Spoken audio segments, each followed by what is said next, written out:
On est avec Mathieu Bock-Côté, sociologue. Journée intéressante pour parler à quelqu'un comme toi, Mathieu, qui s'est beaucoup intéressé aux accommodements, à l'identité, à l'intégration des immigrants. Parce que là, ça vient de partout. Ça fait une semaine qu'on parle de niqab. Là, aujourd'hui, c'est des garderies.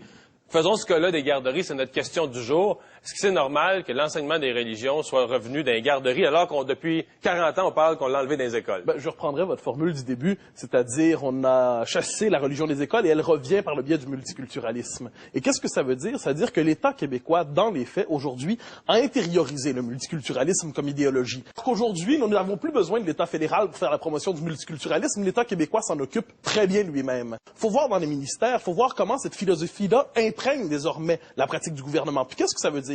C'est-à-dire qu'on inverse le devoir d'intégration. Auparavant, la vocation du nouvel arrivant, c'était de prendre le pli de la société dans laquelle il rejoignait.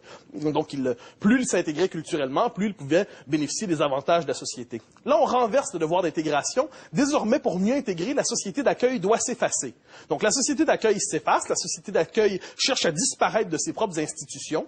Et là, on en voit un bel exemple. Donc, chaque communauté voit l'État comme un buffet et peut aller se servir et mettre ses propres traditions. Donc, autrement dit, ne pas s'intégrer à travers l'État buffet, à travers cette espèce d'État qui renonce à assumer quoi que ce soit. Au nom des droits, ce qu'on fait, c'est que ce sont de formidables machines à désintégrer la société.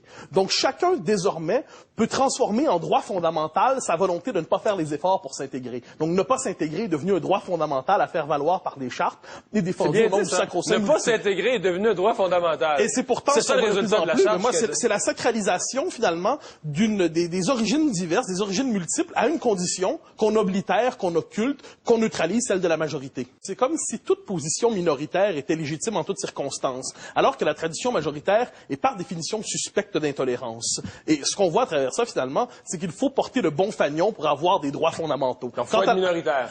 C'est à peu près le droit fondamental. Comment dire? Le minoritaire est aujourd'hui porteur de toutes les vertus et le majoritaire est toujours coupable d'intolérance. En ce moment, qu'est-ce qu'on voit avec l'affaire du niqab? On voit le gouvernement, on voit Gérard Bouchard, on voit Yolande James faire tous semblant d'avoir du courage. Comment faire preuve, pardonnez la formule, mais faire preuve de fermeté pour interdire des costumes de ninja dans la rue est quelque chose d'un peu étrange. Moi, ce que je dis, c'est que la question du niqab sert à banaliser, par effet de contraste, la question du voile. Alors, si le seul accommodement déraisonnable, c'est la question du niqab, c'est la burqa, dans les faits, qu'est-ce que ça veut dire? Ça veut dire que tous les autres accommodements sont légitimes. Donc, qu'est-ce qu'on fait? On crée une barrière artificielle, on donne l'occasion aux multiculturalistes de donner l'impression qu'ils sont fermes, qu'ils ont de la résolution, qu'ils ont du courage, alors que dans les faits, qu'est-ce qu'ils nous disent? C'est que tout le reste est normalisé. Autrement dit, le seul échec de l'intégration pensable est un échec caricatural. Mais l'échec de l'intégration au Québec n'est pas que caricatural. On le voit avec la question des garderies qu'on vient de mentionner, et on peut le voir dans toute une série de questions qui relèvent de la politique même de l'État québécois. Est-ce que le Québec, aujourd'hui, est-ce qu'on peut encore dire que c'est un peuple qui a une identité forte et qui est généreux de ses accommodements?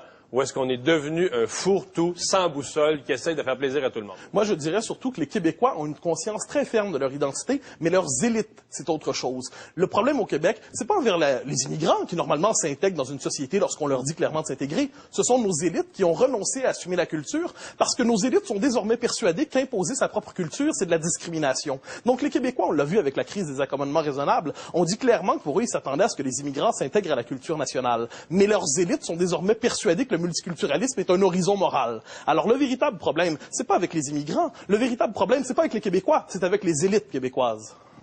Une espèce de politically correct, une volonté du bien paraître. Le politiquement correct, qu'est-ce que ça consiste à faire? Ça consiste à considérer comme une pathologie toute volonté de s'affirmer. Ça consiste à traduire dans le langage de l'intolérance la critique du multiculturalisme. Pourtant, les Québécois critiquent légitimement le multiculturalisme. Et le politiquement correct est probablement le plus grand tabou à transgresser aujourd'hui.